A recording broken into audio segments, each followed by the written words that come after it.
원래는 40년생이에요. 그전에는 음력을 썼는데, 근데 이제 양력으로 바뀌면 계산을 해야 될 거 아니에요. 근데 우리 아버님이 계산하기 귀찮아가지고 1월 1일로 해버렸어.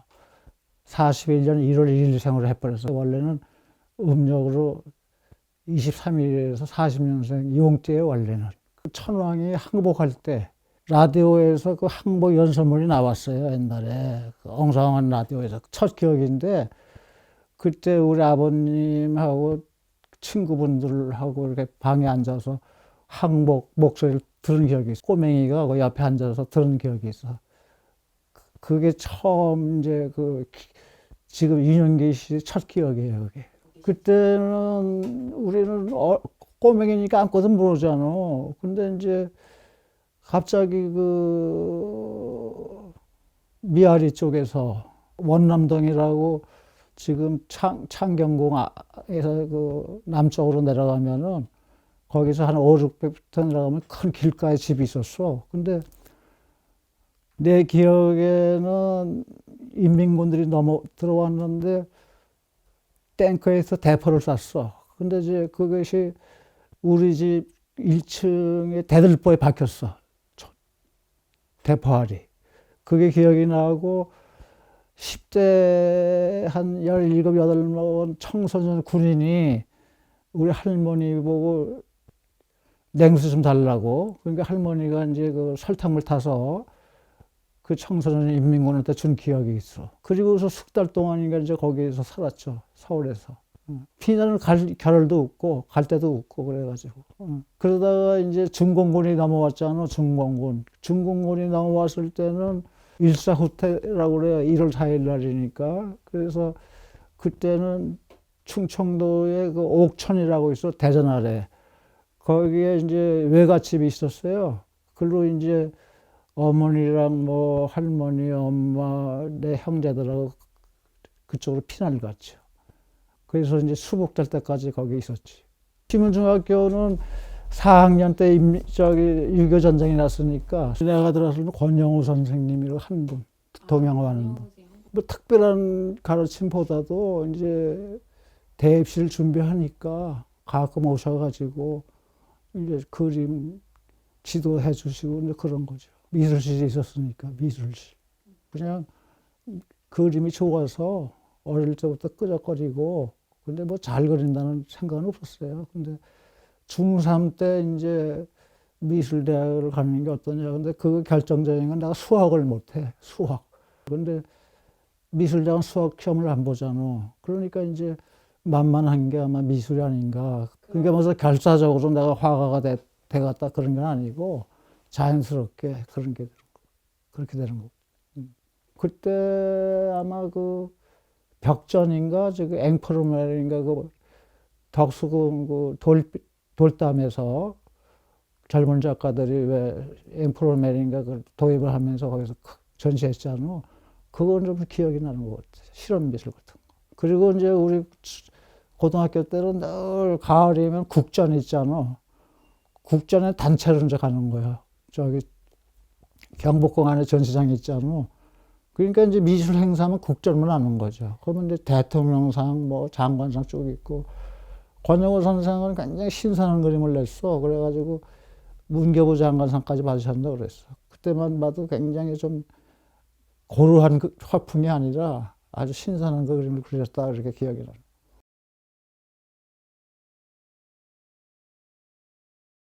그 당시에 이제 뭐 예술 한다는 사람들은 자연히 문학 쪽에 관심 있는 사람들이 많잖아요. 그러니까 이제 소설 같은 거, 뭐 시 같은 거 자연히 접하게 되는 거죠. 특별한 게 아니고 자연스럽게 아마 문학에도 관심이 있지 않느냐 이런 생각이 드는 거예요. 그냥 취미로다가 읽기도 하고 그런 거죠.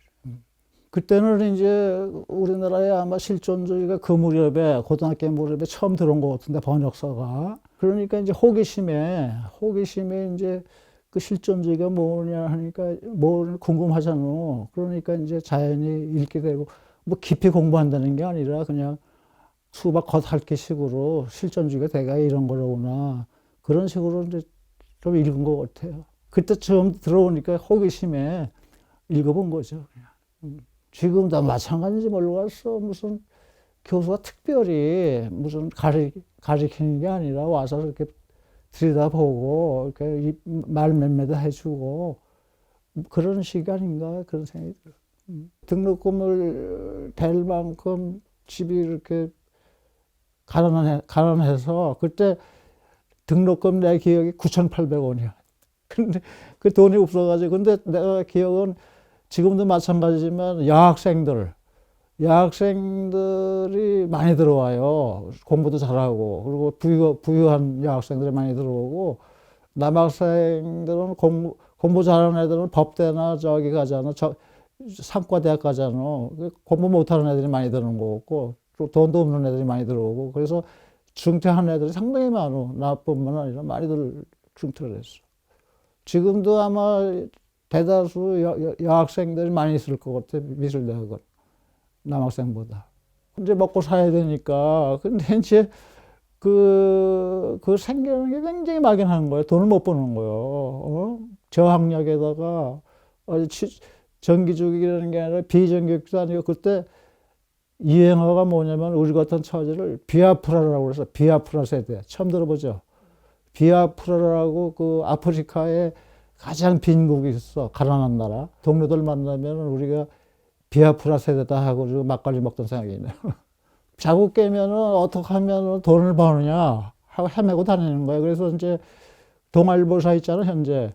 거기 게시판 있잖아. 거기 신문 붙이잖아요, 아침마다. 그러면 이제 왕시민이 사는데 거기까지 걸어와서 게시판에 구인 광고를 보는 거야. 구인 광고를 봐가지고 거기 찾아가면 거의 100번 찾아가면 99%가 실패하는 거야, 거기가. 그런 경험이 있어요. 그걸 모르겠어. 왜 무의식에 깔린 건지 그걸 뭐 의식하고 그런 건 없고 뭐 나도 모르게 젊은 시절에 그런 고생하는 게 무의식에 쌓였다고 봐야겠죠. 그 무렵에 이제 한참 헤매고 다니다가 민속학 하는 선배가 있어요. 그분이 민속국 연구소를 내서 그 조수로 들어가가지고 거기서 일 좀 도와주면서 거기서 이제 그 문고 만들 때 좀 이제 제가 도와주고 그랬어요. 예를 들면 뭐 동학산이 뭐 이런 조그만 문고들 그런 거 좀 내고 그랬어요. 그때 이제 출판 일을 처음 거기서 배운 거죠. 잡지사의 주관이라든가 뭐 소설 쓰는 사람, 뭐 시인들, 자연히 이제 그 심우정 동료들이 드나드니까 자연히 교류가 되는 거죠. 내가 이제 만나서 지냈던 분이 그 천승세 씨라고 있어. 천승세 씨라고 소설가인데 그분 사무실 같이 썼고 뭐 이제 이만 소설가죠. 그 만해 문학상도 받고 그런 분, 이제 그런 분들이나 천상명이니 신경님이니 뭐 민영이니 이런 지금은 다 원로 시인들 이런 분들하고 이제 사귀고 그랬죠. 그때는 이제 저기 없잖아. 그 집에도 전화도 없고 전화를 이제 공중 전화밖에 없다고. 그래서 이제 그냥 저녁에만 가는 거예요. 명동에 가서 아무데나 이제 다방이나 가고 술집에 가면 동료들이 앉아 있어요. 그러면 와서 이제 거기서 술 한잔 먹고 이렇게 히덕거리다 해지기도 하고 통행금지 있으면은 이제 뭐 그때 집으로도 데려가기도 하고 또 그랬어요. 옛날에는 갈 데가 없으니까 여관에도 가고 뭐 그러고 지냈죠. 삼성출판사라고 있어. 거기서 독서생활이라는 월간지를 만들었는데 그 사람이 거기 삼성출판사 주관으로 있으면서 그걸 하다가 독립을 했어. 그러다가 이제 그 편집부 직원이 필요하니까 나를 스카우트한 거죠. 들어가서 일을 보게 된 거죠. 잡지 일을. 잡지를 만들으니까 이제 그 필자들 섭외하고 그런 일을 하고 이제 교정 보고 뭐 이런 일들만. 그때 거기서 박경리 소설가 있잖아. 토지를 또 연재를 했어. 그러면 이제 박경리 선생 집에 가서 이제 원고도 받아온 기억도 있고 뭐 그런 기억이. 일반 교양지야, 교양지. 이구열 씨라고 뭐 돌아가신 분이 있어, 미술평론가. 이런 분들 책에서 격을 좀 높였어, 많이. 번역서도 격을 많이 높이고 뭐 해서 그걸 꿀조리 만들었죠. 한국 문양사라는 게 있어, 이런 책에. 이것이 저기 국립박물관 학예사가 쓴 책인데 우리나라 문양이죠. 도자기부터 쫙 뭐 목과 나무 뭐니 하여튼 우리나라 전체 문양을 최초로 낸 거예요. 그래서 미술인들이 이 책을 구입해서 많이 활용을 했어. 이런 수준급의 책을 많이 냈어요. 광화문에 쪽샘이라는 술집이 있는데 옛날에는 이제 그때는 그 전통 양식으로 꾸민 집이 많아. 청사처럼 이렇게 달고 뭐 이렇게 꾸민 집들이 많아요. 그 작고한 김인환이라는 미술 평론가가 있어. 내 선배인데, 다 2, 3년 선배인데.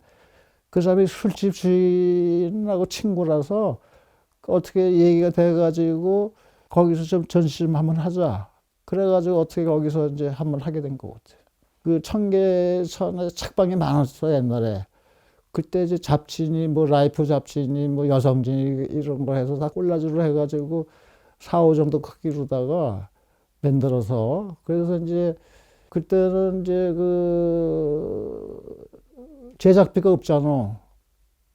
없자니까. 그래서 동창한 사람 만나가지고 먼저 작품을 사라 말이야. 지금 돈 5만 원씩.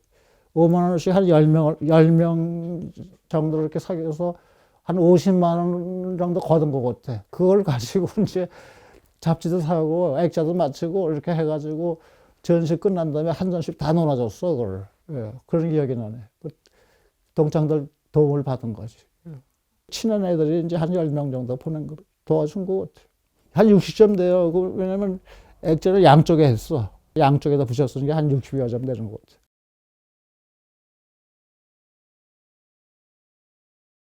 삼성 출판사에서 그 잡지 편집을 하다 그 잡지가 없어져 가지고 나오게 됐어요. 그 미술과 생활이라는 월간지가 있었어. 그때 저 마포에. 거기에 어떻게 기자를 뽑는다고 그래가지고 그리고 소개로 기자로 들어간 거지. 그래서 이제 미술인들을 만난 거지, 거기서. 그래서 만나다 보니까 거기가 주관이 이명방 박사가 주관이고 거기 이제 기획위원이 성황경 교수니 그리고 국현 관장 윤범모 그 편집장 비슷하게 있었고 뭐 그래서 미술인들을 거기서 사귀게 된 거예요. 그 무렵에는 이제 현실과 바로 동인의 그 취지물을 만들었어. 성황경 씨하고 최민신 이런 사람들이 주도가 돼서 그래서 이제 거의 비판적인 요소는 지금 미술이 아주 복고적인 거 아니면은 뭐 단색화처럼 모노크롬처럼 허황되지 않았느냐, 좀 소통을 위주로 하자, 뭐 이런 캐치프레이즈를 내걸고서 일종의 그 글을 보고 뜻이 있는 작가들 다 와라. 인맥이고 학맥 다 없단 말이야. 그래서 초기엔 많이 들어왔어요. 몇십 명이 참여한다고 그랬는데 그때 이제 전두환이가 쿠데타 일으켰잖아. 그 살벌해지니까 그 신변에 좀 이제 불리게 되니까 다들 빠져나갔어. 그래서 마지막 남은 사람이 11명인가 12명만 남은 사람들이 이제 현수가 말한 회원이 된 거죠. 그래서 전시를 하게 된 거지. 아르코 미술관, 거기서 첫 전시를 하는데 미술회관 측에서 작품이 불량하니까 전시를 못하겠다 해서 실강이가 벌어졌어요. 실강이가. 그래가지고 결국 타협본 게 우리가 엽서를 발송했으니까 온 사람들한테 예의를 차려야 되지 않냐 해서 촛불을 넣어줘가지고 촛불 보고 한두 시간 하나 그런 기억이 나. 그러니까 관객들이 촛불 가지고 그렇게 본 거예요. 최초로 우리나라에서. 그 다음에 이제 동산방이라고 있죠, 지금도. 거기서 이제 그 동산방 주인이 자기네 화랑에서 하는데 좀 걸러내서 하자. 좀 지금 보면 아무것도 아닌데 불량한 거는. 그래서 거기서 첫 그룹전을 한 걸로 봐야죠, 정식으로. 동산방에서. 그래서 한 5점 된 것 같아요.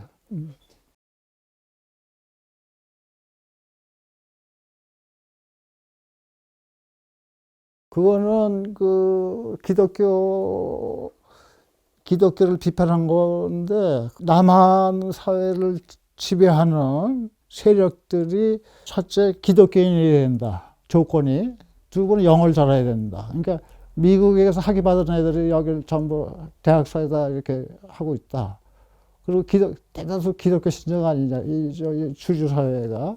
그런 느낌이 있어서 그걸 하나 이제 맺는 것 같아요, 소품을. 지금도 변함이 없는 것 같고. 의미도 없고, 그냥 성적이 배경으로 해서, 아멘, 아멘, 그것만 든 거죠. 신자고 비신자고 자기 마음대로 해석하면 되는 거지. 특별한 의미는 있는 건 아니고.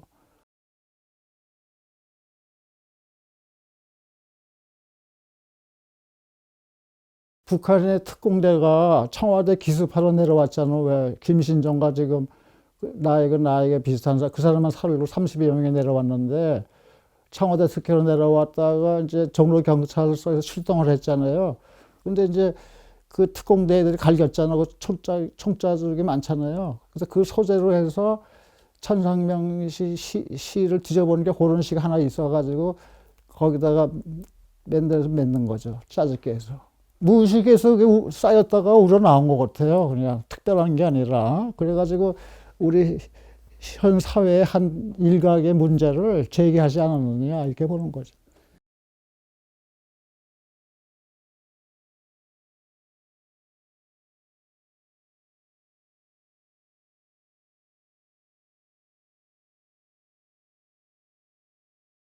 그때가 전두환 시절이니까 미술대생들은 이 현실 참여를 하면은 첫째 부모가 걱정할 거 아니야, 부모가. 그다음에 교수 학교에서도 걱정한다고. 그다음에 또 이 친구가 이제 시국 비판하는 그림을 그리면은 스트레스 받아. 왜냐면 경찰서로 끌려갈 거 아니야, 작품 없어. 그러면 작품이 나올 수가 없어. 근데 이제 소수가 현 시국에 대해서 이래서는 안 된다는 젊은 찰리가 있잖아요. 걔들이 이제 위축이 되더라도 이제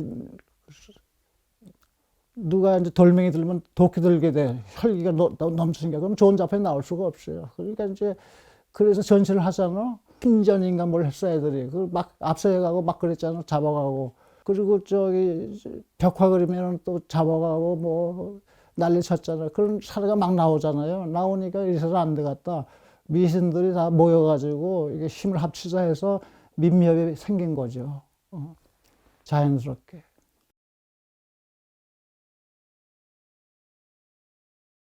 힘을 다 합쳐가지고 이렇게 이제 뭔가 이 정의구현 사회에 미술을 기여하자 이제 그런 뜻으로 모인 거죠. 민미협이라는 이제 큰 테두리에서 이제 전시를 연 거죠. 정보에서 누가 무슨 장관이 민중미술이라고 그래서 민중미술이라는 이름이 시작이 된 거 아니에요. 우리가 민중미술이라고 한 게 아니라 그쪽에서 이제 사법당국에서 얘기를 해서. 전돈이가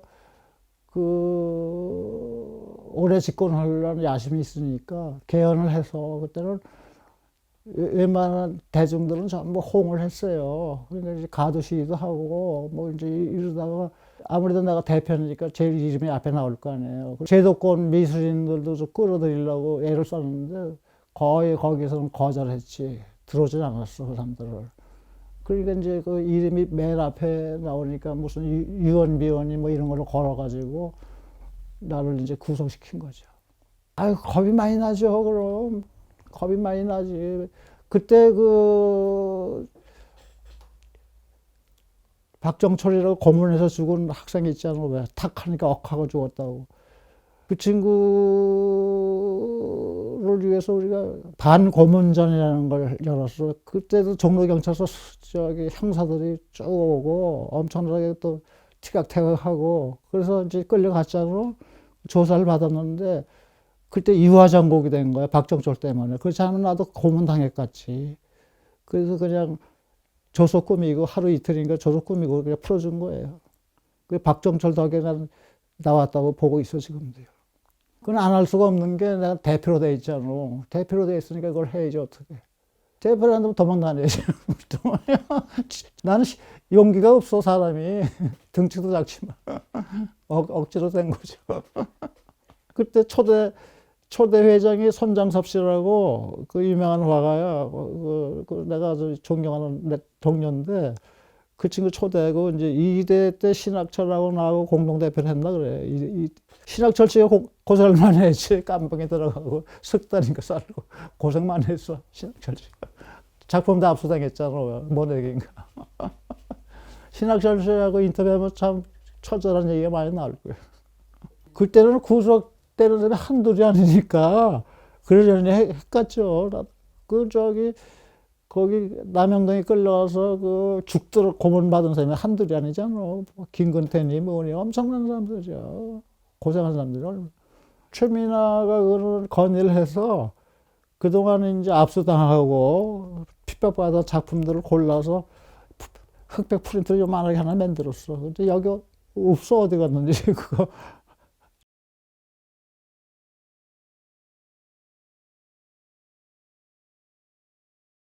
그거는 그때 노태우 정권 때인데 분신 자살하는 사람들이 많았어요. 왜 그런지 모르겠어. 엄청나게 죽었어. 그래서 거기 그 원앙생의 그 대학 도서관에 가서 죽은 사람들 이름하고 날짜를 쭉 거기다 월별로 썼어요.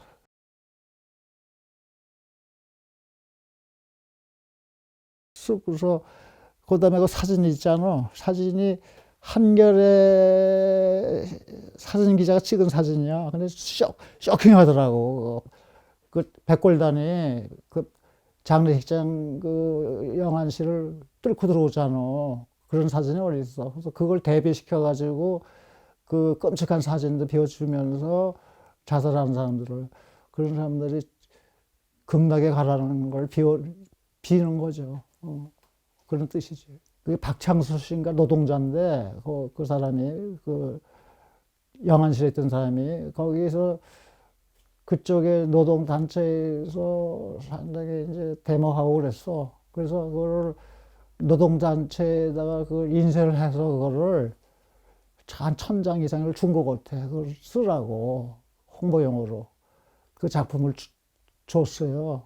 그 박창수 열사라고 그래가지고 그걸 홍보로 쓰라고 내가 노동단체에서 기증을 했어. 홍보용으로.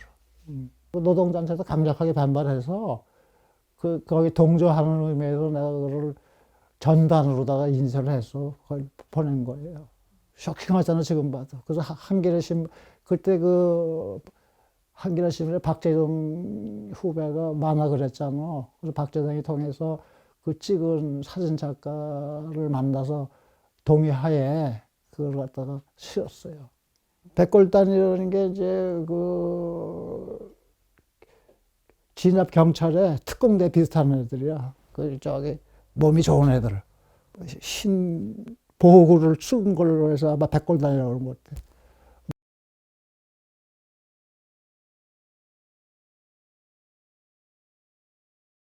그거는 이제 그 4월 혁명 세대가 있잖아. 그 젊은 20대 학생들, 그 사람들이 이제 그 두 패로 갈라져 있어. 한 패는 정권에 참여해서 이제 그 복락을 누리는 사람들, 장관도 하고 뭐 이렇게 한쪽은 초기에 그 살고 정신을 그대로 유지하는 사람이 있어. 그냥 말벌물처럼 이렇게. 지금도 있어요. 4월 혁명이라고. 지금 다 이제 80대 다 되고 죽은 사람도 많고. 거기 나도 지금도 현재 회원이야. 초기부터 관여했는데, 근데 거기서 이제 가끔 이제 그런 전시를 해요. 전시를 하는데 그 무렵에 저기 조선일보사에서 이승만 나라 살리기라고 큰 전시를 했어. 이승만 우승화가 만드는 작품이야. 그래서 예수의 전당에서 했어요. 이승만 나라 살리기라고. 그래가지고 우리는 안티 이승만 전을 했다고. 그때 저기 21세기 화랑이라고 지금 인사동에 백악미술관이라고 있어. 그 지하, 옆에 지하 있어. 옛날에 풀을 했던데. 거기 조그만 공간 빌려가지고, 이제 저기 수유리 살기 묘지 있잖아요. 거기 가서 이제 그때 살고 혁명 때 총 맞아서 죽은 사람들 영정사진이 있어. 그걸 촬영해가지고 갖다 놓고 제사도 지내고, 뭐 이제 작가들, 뭐 민첩 작가들 출품도 하고 해가지고 거기서 전시를 했어요. 근데 조선일보사에서 그걸 가지고 대구로 또 내려갔어. 거기 큰 전시관에. 근데 대구에 또 우리 아는 동료가 하는 조그만 전시장이 있었어요. 지하에. 항상 지하야, 우리는. 그래서 거기 또 끌고 나와서 거기서 또 한번 하고 그랬어. 그거의 사진이에요, 그게. 그때. 오래됐죠, 그거. 그러니까 어떤 때는 겁이 없어지고 그런 거 같아. 어떤 때는 겁이 있다가 어떤 때 나도 잘 몰라.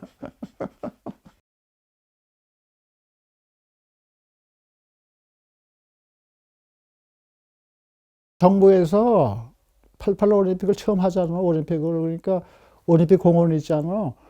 거기서 이제 보수 미술인들을 동원해서 국제적인 조각공원을 만들었어요. 이제 그거에 대해서 우리가 이제 반대를 한 거지. 이것이 정신 나간 짓이 아니냐, 뭐 이렇게 해가지고. 그래서 거기서 세미나도 열고 뭐 한 거를 책으로 하나 만든 거예요.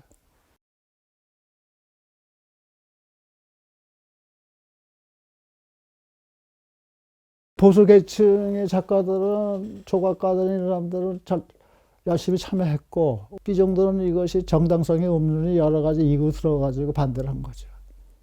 결국은 했잖아. 우리는 반대를 했지만.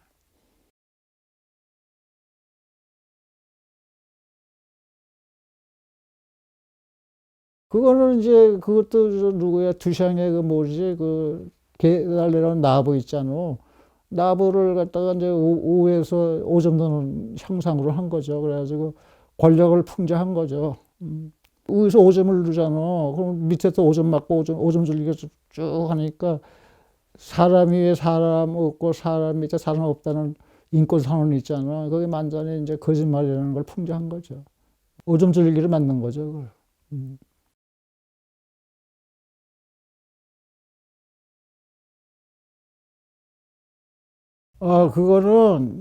그거는 이제 그 몽유도원도 깔아놓고 몽유도원도잖아요. 그 그림이 몽유도원도. 근데 그 우에 설계도. 그러니까 이 정치 설계가 전부 어느 정치 지도자고 자기가 그 국립민복을 위해서 애를 쓰겠다는 거 다 약속을 하잖아. 설계도는 그렇게 많단 말이야. 근데 되진 않잖아요. 유토피아는 안 된다고. 영원히 안 될 것 같아. 그거 풍자한 거죠.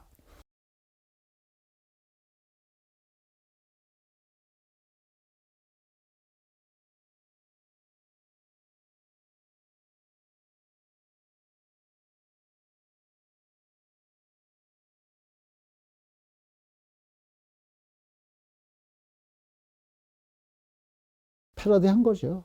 유머스럽게 패러디한 거지. 근데 뭐 생각하는 사람은 생각을 못하게 하지 않느냐, 이제 이런 식이같이. 음, 생각을 막지 않느냐, 이제 이런 식. 내 생각에 지금도 마찬가지만은 내 경우는 작품에 그렇게 무게를 두질 않아요. 내 작품에 이게 대단한 예술품이다. 그렇지 않고 그냥 생각나는 대로 생각이 없는 게 내 미학 같아. 예를 들면 뭐 심각하고 그런 게 없고 그냥 찔리는 게 있잖아. 이렇게 찔리는 게 있으면 그것이 자연 발효로다. 이렇게 나와서 타작도 생기고 약간 주목하는 작품도 생기고 그런 거지 않나 이런 생각이 들어요. 지금도 마찬가지거죠. 인정해 주니까 이렇게 오는 거 아니에요? 그런 건 기분이 좋은 거죠. 근데 이제 스스로 내 작품에 무게를 안 둔다 그거지. 가치를 많이 안 둔다 그거지. 대다수 작품은. 이제 마음에 드는 작품이 더러 있죠. 근데 많지는 않아. 그게 나는 이제 그 전시 요청이 오면은 거의 즉흥적으로 만들었어요. 뭐냐면은 직장에 다니니까, 미진사는 출판사에 다니니까 시간이 없잖아. 그러니까 이제 전시 요청이 오면은 즉각적으로 만들고 또 시간이 안 되면 못 만들고 그런 것 같아요.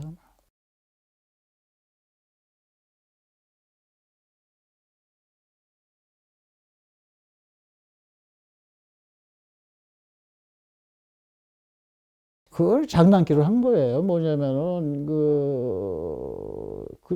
지금도 마찬가지로 하는데 그쪽에서 극사실주의 하면 여기도 극사실주의가 유행하듯이 그런 거에 대해서 일종의 비판적인 거죠. 그래서 장난기로 그린 거예요. 별 의미 없이.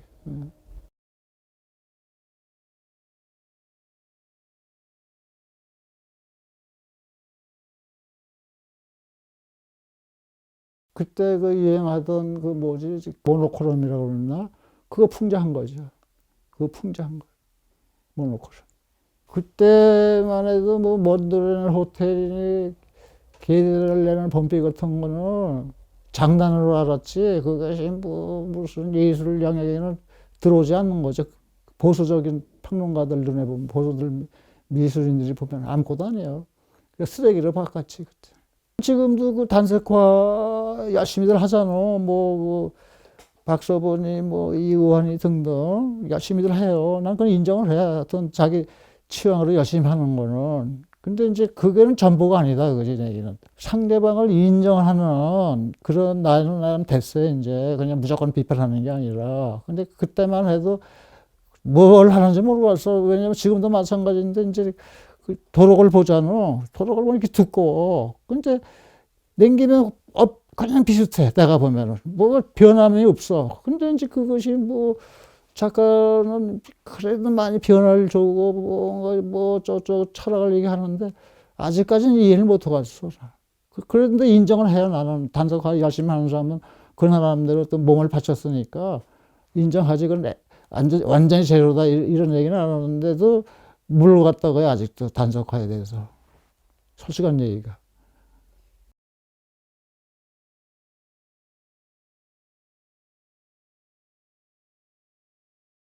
나는 난해한 작품이 이해가 안 되는 건 반대하거든. 고생해서 전시장에 왔는데 좀 관객이 보고 느끼고 이해하고 가는 게 좋잖아요. 근데 그렇게 노력을 해도 어떤 애들은 내 그림이 어렵다는 얘기들 많이 들어. 가끔. 그래서 나도 잘 모르겠어. 왜 그런지. 그래서 쉽게 풀려고 그래요. 그 작품도 아니지. 작품도 아니고 시도 아니고 짬뽕 같기도 하고 많이 다듬죠. 가급적이면 줄이려고 그래. 가급적이면. 긴 문장보다 짧게 이렇게 가급적 줄이려고. 근데 이제 저런 작품을 하면서 느끼는 거는 우리나라 미술 교육의 문제가 우리나라가 수백 년 동안 불교 국가냐, 신라부터 저기 고려니, 그리고 또 그 다음에는 이제 유교 국가. 그러면은 학생들한테 불교 철학이니 유교 철학을 가르쳐야 된다고 봐. 당연히 전통으로 내려놓은. 근데 그걸 전혀 안 가르쳐. 그래서 몇천 년 내려오는 우리나라 삶의 양식의 지렛대가 있잖아. 불교, 유교. 그 뭐냐 말이야. 뭘 작용을 했냐. 뭐가 일반 민중한테 어떻게 작용을 하고 그 병폐가 뭐고 좋은 건 뭐냐. 이런 걸 공부를 가르쳐야지 애들한테. 안 가르치잖아. 그러니까 이게 문제라. 내가 학교 다닐 때 실존주의가 들어왔잖아요. 아니, 그걸 왜 들어와. 우리나라 전통 문화를 가르쳐야지. 그게 쏙 들어와가지고 뭘 사르트르니. 여기서 들레즈 논쟁 있잖아요. 한참. 들레즈를 몰라. 사르트 까미도 몰라. 한국 변두리에서 자기 얘기를 하는지 모른다고. 이게 얼마나 한심하냐, 그지, 내게는. 너무 지금 심하게 왜곡되는 것 같아, 느낌이. 교육 체계를 좀 대폭 수정을 해야 되지 않나, 그런 느낌이 들어요. 그러니까 몽드르는 호텔도 그런 의식에서 나온 것 같아. 이유 없이 까는 거, 몽드르를 까는 것, 그게 이유 없이 무의식에서 나온 것 같아. 미술대학 시험이 석고대성이야. 근데 물어봤어, 교수한테. 아니, 석고대성을 왜 하냐? 사물을 정확하게 그린다고요. 그러면 사물을 정확하게 그리는 걸 알겠는데 왜 꼭 석고냐 이거야. 돌멩이도 갖다 놓고 그릴 수도 있지 않냐 말이야. 석고라서 저기 무슨 로마의 장군이니 뭐 이런 거 그걸 갖다 놓고 그리냐. 미친놈들 아니냐고 내가 따진 적도 있어. 사물을 정확하게 모으면 나무 갖다 놓고도 되고 뭐 화분 갖다 놓고 되잖아. 지금도 석고대성 보는지 모르겠어, 미술대학에. 이 땅에서 사는 사람이 이 땅의 그 정신사라든가 이런 걸 알아야 될 거 아니에요. 몇천 년 동안 살아왔으면은. 그거 다 팽개치고 서양에 뭐 그쪽 몰입하면 어때? 아니, 그쪽에서 훌륭한 거 들으는 건 너무나 좋은 거예요. 얼마나 좋아. 좋은 걸 들어와야지. 선진 문물은 들어와야 되는데 여기 몇천 년 내려온 것도 좋은 거 많다고. 그런 거 찾아내야 되지 않냐, 그지? 그냥 국수주의자가 아니라 나는 그런 생각이 지금도 마찬가지. 우리 거는 잘났다 하는 국수주의자는 아니라 그거 말도 안 되는 거지. 그렇잖아요. 그런 뜻이에요. 다른 뜻이 아니라.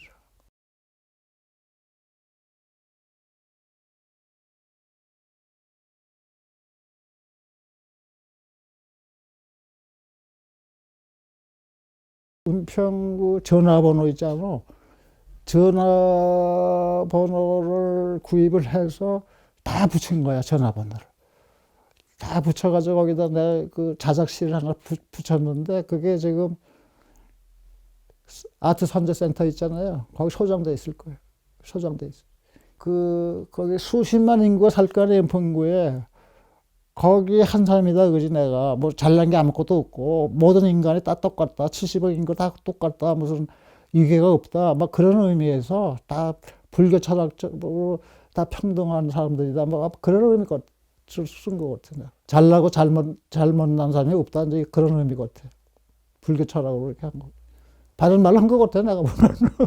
그래서 그 작품이 신문지라 지금도 보존이 잘 되는지 모르는데, 그래서 이번에 그 2인전 할 때 내 아들하고 할 때 그걸 좀 빌려서 한번 걸어볼까 좀 그러고 있어요.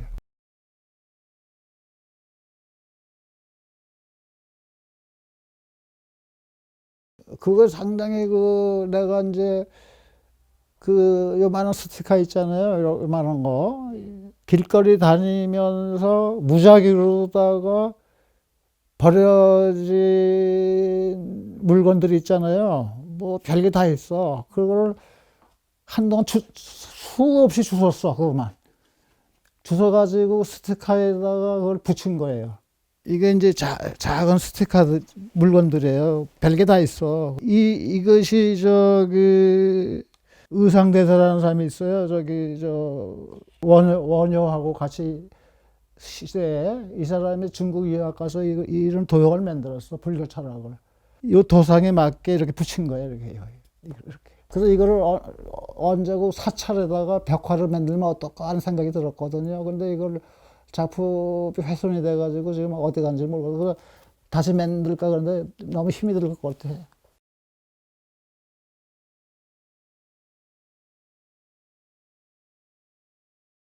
제목이 아기 천사 품에서 잠든 하루살이야. 그러니까 저 법계도에 나온 조그만 사물들하고 일맥상통하는 거죠, 저게. 우리가 버리는 거 있잖아요. 버리는 것에 생명을 주는 거야. 쓰레기를 갖다가. 저거 똑같이. 요즘에 맺는 거예요, 저게. 같은 성격이죠. 그러니까 나는 버림받고 천박하다고 욕을 먹고 이런데 애정이 많이 가는 거지. 출세한 거보다도 빛나고 금메달보다는 완전히 꼴찌한테 관심이 가는 거예요, 나는. 같은 인간이니까. 같은 사물이고. 애정이 글로 가는. 그런 작품이 많이 저변에 깔리지 않았나 그런 생각이 들어요.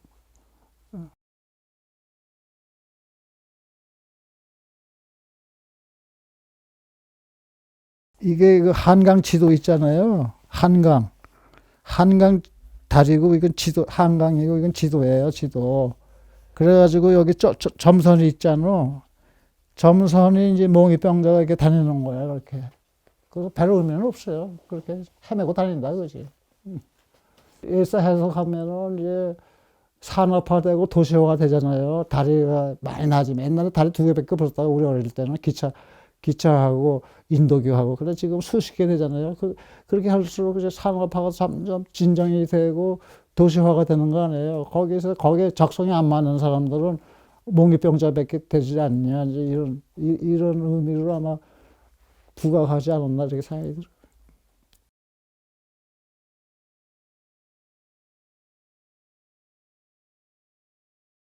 그때는 폰팅이라고 굉장히 유행을 했어. 폰팅이라고 그래가지고 이제 그 남녀를 사귀잖아. 요즘 어떻게 사귀는지 몰라도 옛날에는 뭐 전화로 해가지고 서로 사귀고 뭐 이런 게 많은 것 같아. 그래서 신문에 광고가 엄청나게 나왔어. 그게. 그래서 재미있어서 하나 만들어 본 거예요. 지금은 시효상실이지 그거 뭐.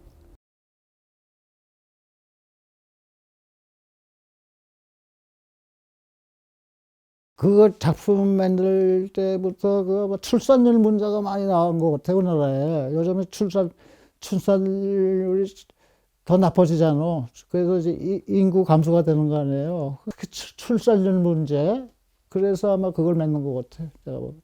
지금 뭐 출산율 약한 게 옛날에는 자녀들이 많았잖아. 뭐 저도 스스로 키우는데 지금은 그 양육부터 교육부터 돈이 얼마나 들어. 그러니까 주변 애들 보면은 시집 안 가는 애들이 뭐 엄청나게 많아요. 안 간대. 어떻게 그 양육하냐 말이야. 그래서 부부도 자녀 안 낳는 부부들이 많어. 돈이 많이 드니까. 그러니까 도망갈 수밖에 없잖아. 그거는 이제 그냥 사회 풍자죠. 그냥 내 자신 풍자야. 그냥. 풍자한 거죠.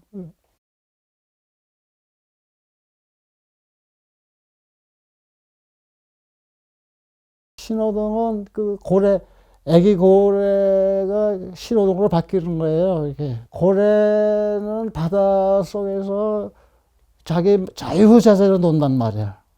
여기 가고 싶으면 여기 가고 뭐. 그러나 신호등은 규제를 하잖아. 빨간불은 가야 되고 파란불은 서야 되고 노란불은 이렇게. 그러니까 도시인들은 전부 신호등 체제에 걸려 있다 그거야. 뭐 아침에 몇 시에 출근해야 되고 몇 시에 퇴근해야 되고 기율사회에 산다 그지 내 얘기는 지금. 근데 그 자연의 그 생물들은 마음껏 뛰어논다 그지. 그걸 대비시킨 거예요. 그 자연의 자유로움과 인간 생활의 기율성을 대비시킨 거예요. 그래서 신호등을 갖다가 끌어낸 거라고.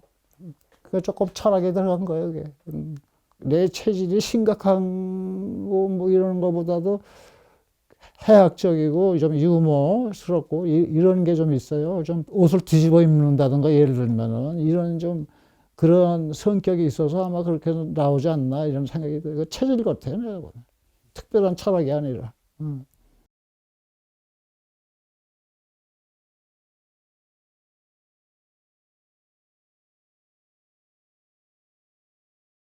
그때가 내가 나이가 50쯤 됐나? 그때 누구나 자기 인생에 대해서 생각을 하잖아. 근데 내가 이제 청춘 때는 미술인을 꿈을 꿨는데 미술인이 이제 전업작가가 되려면 시간이 있어야 될 거 아니야. 그전에는 짧은 시간에 단발로 했는데 두루마리 시간을 가져야지 작품이 대단 안 되든 할 거 아니에요. 그래서 이제 미인사 사장하고 타협을 본 게 일주일에 한 번 나가기로 하고 나머지 시간은 내가 작업을 해야 된다. 그래가지고 제기동에 지인이 빌딩 소유자가 있는데 그 빌딩 옥상에 옥탑방 있잖아, 왜? 옥탑방을 날 그냥 무상으로 빌려줘서 그거 서너 평 되는 거를. 이제 거기서 시작을 한 거예요. 그래서 일주일에 한 번 나가서 편집비를 봐주고 옥탑방에서 시작을 한 거지. 그림 작업을. 그 계기가 이렇게 된 거예요. 이제 여성이라는 게 있잖아, 사람이 많이 살아야 80, 뭐 90 사는 거 아니에요. 근데 그때 내가 나이가 50일 거예요, 아마. 그러니까 청년 때는 꿈을 꿨는데, 나이가 이 정도 돼서 이제 이 기회 놓치면 영원히 그냥 그림 한 점 못 그리고 간다. 이런 이제 강박관념이 있었겠죠. 그래서 그렇게 한 거죠.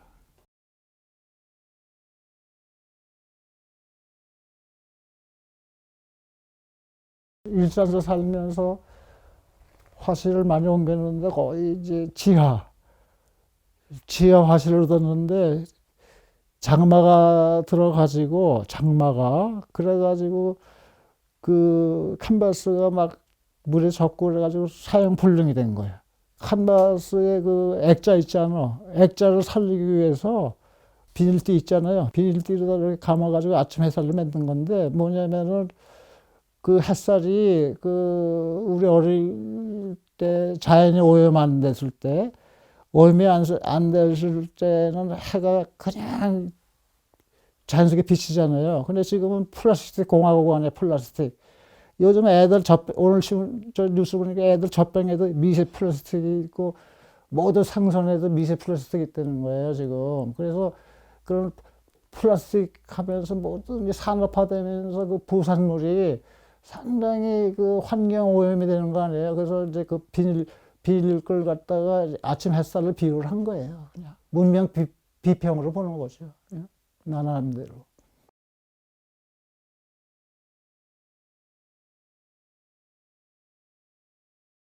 악보는 바로 이제 그 화실에서 그 공사 중인 건물이 있는데 그 공사 중에 쓰던 못 있잖아요. 못이 구부러진 못이 많어. 그래서 낙지줄에다 그걸 해놓고 악보로 했거든요. 그러니까 이제 지금 시대는 그 정상적인 음악, 뭔가 낭만주의적인 음악이니 뭐 이런 음악이 아니라 뭔가 그 구부러진 못 같은 그런 소음 시대다. 그걸 아마 비유해서 풍자한 것 같아요. 그러니까 이제 그것이 그 내 무의식에서 나오죠. 나오니까 그런 거죠. 나도 모르는 거 작가도 몰라. 왜 그런 걸 만드는 건지 사실 작가도 몰라. 하나 더하기 하나, 둘. 이거는 이제 보통 산수인데 작가로 좀 다르잖아요. 하나 더하기 하나가 11개도 되고 뭐 그러니까.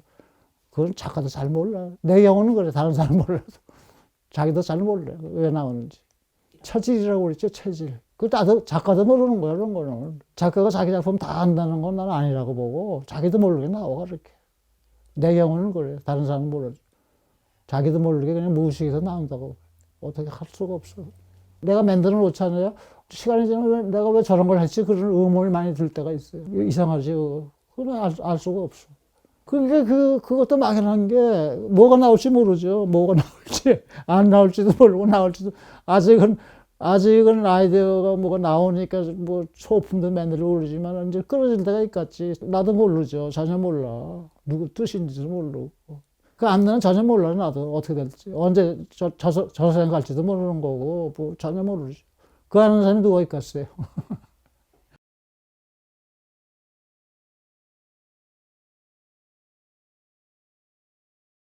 그 당시 약국하고 슈퍼에서 파는 모든 음료수를 다 산 거야. 어? 약방 가면 많잖아. 박가수니 뭐니, 뭐 지금 더 많을 거고, 바가지에다가 그 생수 부어놓고 비교한 거지. 가공 음료하고 순수한 물하고. 그것이 계기된 게 바로 이 책이에요. 이 사람이 이제 이 책이 오래전에 나온 건데, 우리가 먹는 가공식품 있잖아. 그걸 만든 사람인데, 실물을 아는 사람이야. 그래서 모든 뭐 라면부터 과자부터 모든 게 전부 유해물질이라는 걸 과학적으로 밝혀낸 책이야, 이게. 그래서 이 사람을 내가 만났어. 직접 만나가지고 자문도 받고 그래가지고 그 음료수하고 드링크류만 내가 해서 그걸 만든 거야.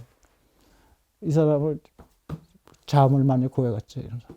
가공식품이 모든 게 인체에 해로운 모든 첨가물이 들어간다고. 그래가지고 수명이 반감이 된다든가 각종 질병이 생기고 과학적으로 전부 이걸 분석을 했는데 그러니까 먹을 게 없는 거 사실은.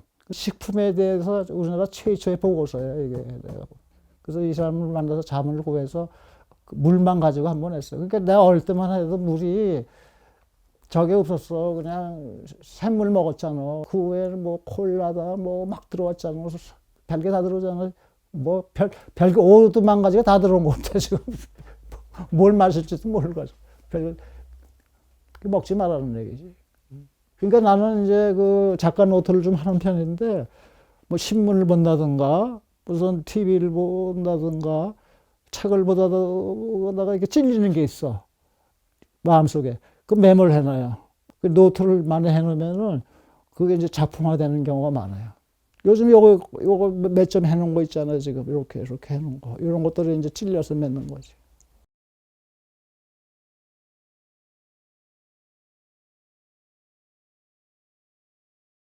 그러니까 나는 이제 그 분리수거장에서 많이 주워 와요. 오늘도 이거 주워 온 거야. 이거 아까 이것도 이거 사용하려고. 그 분리수거장에서 주워 온 걸 많이 활용을 해요. 옛날부터. 화방에 안 가도 동네에서 그냥 얻잖아, 재료를. 공짜로. 집 앞에 바로 분리수거장이 있으니까. 그 대신 잘 안 팔리지. 거의 안 팔리지. 난 고정관념을 늘 파괴하고 싶어. 자연스럽게. 작품을 뭐 한두 가지만 하는 게 아니라 잡화점이가 저기 뭐야 마케트처럼 뭐 슈퍼마켓이나 그런 식으로 커피도 있고 라면도 있고 뭐 여러 가지 생산량이 많은 그런 이제 잡화점식 사고를 갖고 있는 것 같아요. 스스로 들여다보면 한 가지만 가는 게 아니라 폭이 넓죠. 그러니까 그렇게 보니까 이제 정밀도가 떨어지는 게 많아요. 정밀도가 이거저거 막 하다 보니까. 아니 그건 내 스스로 인정을 해요.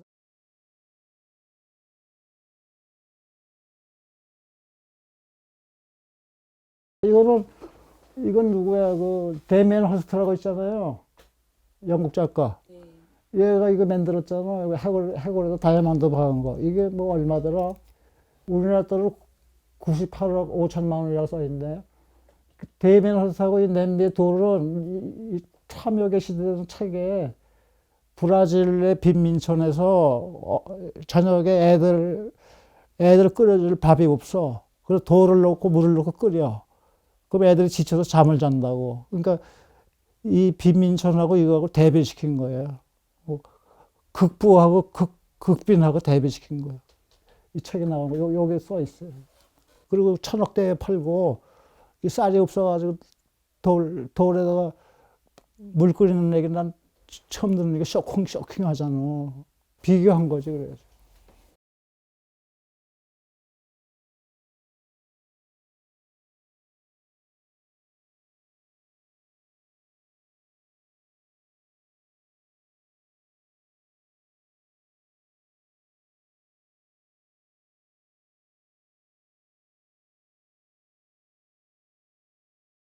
쌍둥이 빌딩인가, 그거 폭파했잖아, 빈나단 쪽에서. 그 쇼크를 먹었잖아. 그 세계인이 다 먹었을 거야, 쇼크를. 그래서 그 소재로다가 그 B-52하고 빈라덴하고 크기로다가 비교를 한 거 아니에요. 그래서 그 출품을 했지. 근데 그게 저기 B-50이라는 게 하늘의 제왕이면서 미국의 무력을 상징하잖아요. 엄청난 규모로 크잖아. 그 베트남전이니 뭐니 전부 나타나서 다 죽이잖아. 그게 융단 폭격해서. 그리고 저 빈라덴은 알몸 아니야, 사실은 걔가 뭐가 있어. 알몸이니까 이제 테러한 거 아니에요. 이렇게. 그만큼 핍박받았으니까. 크기의 비교야, 문자 그대로. 알몸하고 그런 전략 무기의 미국의 파워하고 파워 없는 그 중동 쪽하고 비교를 한 거죠.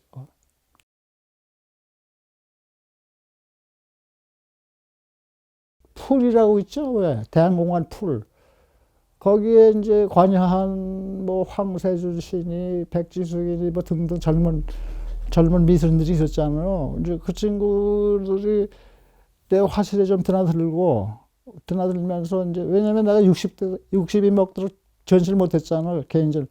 그러니까 이제 뭐 관심이 좀 있어가지고 드나들었어. 그 젊은이들이 드나들면서 푸울에서 특집을 하나 냈어. 그 뭐 이게 내 작품 위주로다가 글도 쓰고 이렇게 해서 그 풀 특집을 하는데 박창경이 뭐 이런 애들 도와줘가지고 그래 아트 선대센터 그쪽에 이제 어떻게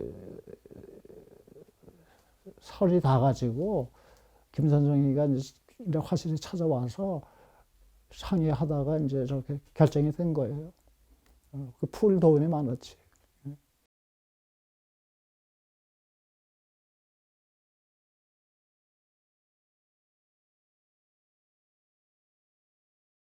거기 전시장을 가끔 가보면은 공간이 음침하면서 정리가 안 돼 있고 아주 그 근무하는 조건이 아니에요. 그 습기도 많고. 근데 보면은 그 도움이 있잖아, 왜. 근데 그때 전시가 여름인가 하게 되는데 걔들 보기가 안 됐어. 거기 앉아 있는 게. 그래서 우선 걔를 저 꺼내내고 싶어. 우선 지하에서 도우미를 꺼내내고 문을 닫고 창문 있잖아.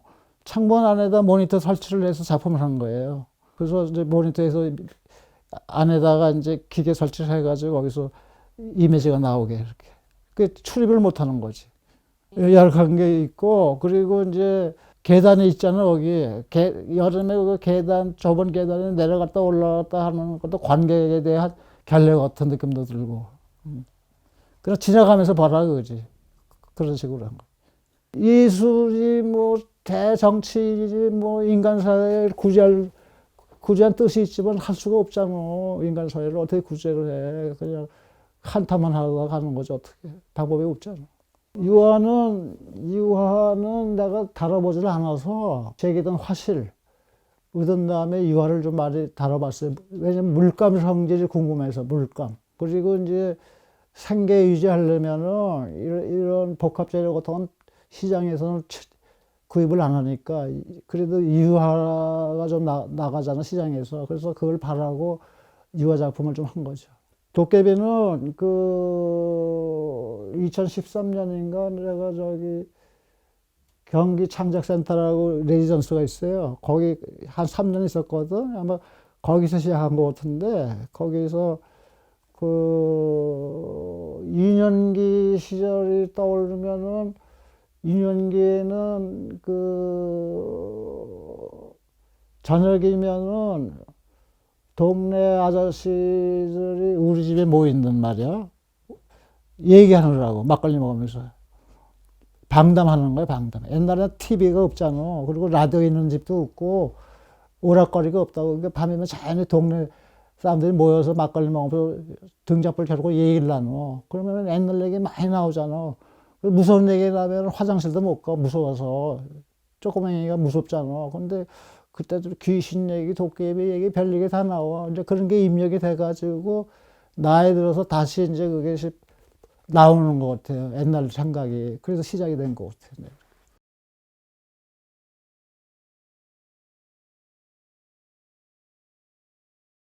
내가 저기 그 창작센터에 있을 때 그때에 이제 어떻게 연결이 돼가지고 아래에서는 감독이 왔어요. 와서 이제 무대 장치를 할 수 있느냐 해서 이제 이미 아직은 이미는 죽은 거고 아직은 안 죽은 거 아니에요. 이미 아직이니까. 근데 동양에서는 삶과 죽음을 하나로 보는 세계관을 가진다. 삶 속에 죽음을 품고 죽음이 삶을 잉태한다는 이런 주제를 가지고 무용을 맺는 거예요. 이 안혜성 감독이라는 사람이. 그래서 이거를 만들어 가지고 아르코 미술관 대극장 해화동에 있는 거 거기서도 공연을 하고 프랑스에 가서 거기 대극장이 있어요. 거기 가서도 공연을 했어. 그게 한물 무슨 수교 몇 주년, 100주년인가 뭐 기념으로 해서 대작이에요, 아주 이게. 근데 이제 거기에 어떻게 내가 낀 거는 이 도깨비 있잖아, 이미지. 이걸 어떻게 살려달라 해가지고 이제 이걸 영상으로 만들어서 간간히 이제 무대에다 비치고 그래가지고 이제 하나 참여를 한 거죠. 도깨비 이제 그걸 가지고 이미지를 가지고 활용을 한 거예요. 그거는 내가 보면은 그 타협할 땐 타협하는 게 좋을 것 같고 또 자기 어떤 방향대로 가는 사람이 있는데 대다수는 나도 마찬가지지만은 적당히 타협할 건 타협하고 안 할 건 안 하고 그렇게 가는 것 같아요, 보통. 근데 나는 이제 하나 그 원칙이 하나 있는데 이 나이에 미술관에서 운영위원으로 와달라. 절대 안 가요. 왜냐면 나는 이제 끝났다 그거야. 나이로 봐서. 그런데 왜 끼냐 그거야. 그래서 그리고 무슨 뭐 어디를 수상을 하는데 추천한다. 절대 반대하는 거야. 나는 이걸로 끝나는 거야. 나는 이제 작업만 하고 간다. 그러니까 세속에 무슨 자리 있잖아. 그걸 탈처럼 나는 끊었어요 지금. 가서 능력도 없고 젊은이들이 많은데 늙은이가 왜 끼냐 그거지. 그거는 내 소신이에요 지금 현재로. 끼질 않아요. 근데 나는 이제 그렇게 심하게 능력이 없으니까 그렇게 전곡을 찌르는 비판도 할 줄 모르고, 그 이제 살다 보면은 뭔가 이제 나이가 들면은 염치를 좀 알고 싶어, 염치. 왜냐면은 사람들이 또 너무 뭐라 그럴까, 출세 지향적인 거, 거기에 대해서 굉장히 염증을 느끼는 게 있어요, 내가. 그래서 그런 거에서 좀 벗어나고 싶은 게 있어요. 아예 나는 그런 거 진짜 관심이 없어. 알아줘서 말든 관심이 없고 그냥 나 혼자 그냥 작업이나 하고 그러는 거. 아니 요즘은 어떤 생각이 드냐면은 이미지가 너무 과잉시대 같아 지금. 이미지 홍수처럼. 응? TV다 뭐 무슨 뭐 시내 나가도 무슨 상정관이 말이지 모든 게 이미지가 너무 폭주하는 것 같아. 그래서 화폭의 이미지를 최소화하는 역으로다가 이미지 너무 과잉이니까 그래서 그래서 그런 생각이 요즘 들어요. 이미지를 줄이는 거. 요즘은 그래요. 요즘 어떻게 될지 모르지만 현재는 이미지를 줄이는 거. 예를 들면 그 보르헤스 있잖아요. 보르헤스가 그 단편 위주로 나가잖아. 그러면서 자기는 장편을 못 읽는다잖아. 장편. 나도 마찬가지. 그 짧은 언어에서 압축 파일처럼 만들고 싶은 거야. 압축 파일처럼 만들어서 거기서 많이 이게 확장되는 짧은 이미지에서 확장되는, 그러니까 보르헤스 이후 같은 것이 좀 귀감이 좀 되는 것 같아, 내가 보면. 현재는 그래요. 앞으로 어떨지. 그리고 이제 건강도 이제 뭐야, 옛날 같지 않잖아요. 많이 붓질할 수도 없잖아. 그러니까 좀 이미지 줄이는 거, 그런 쪽으로 요즘 생각이 좀 있지.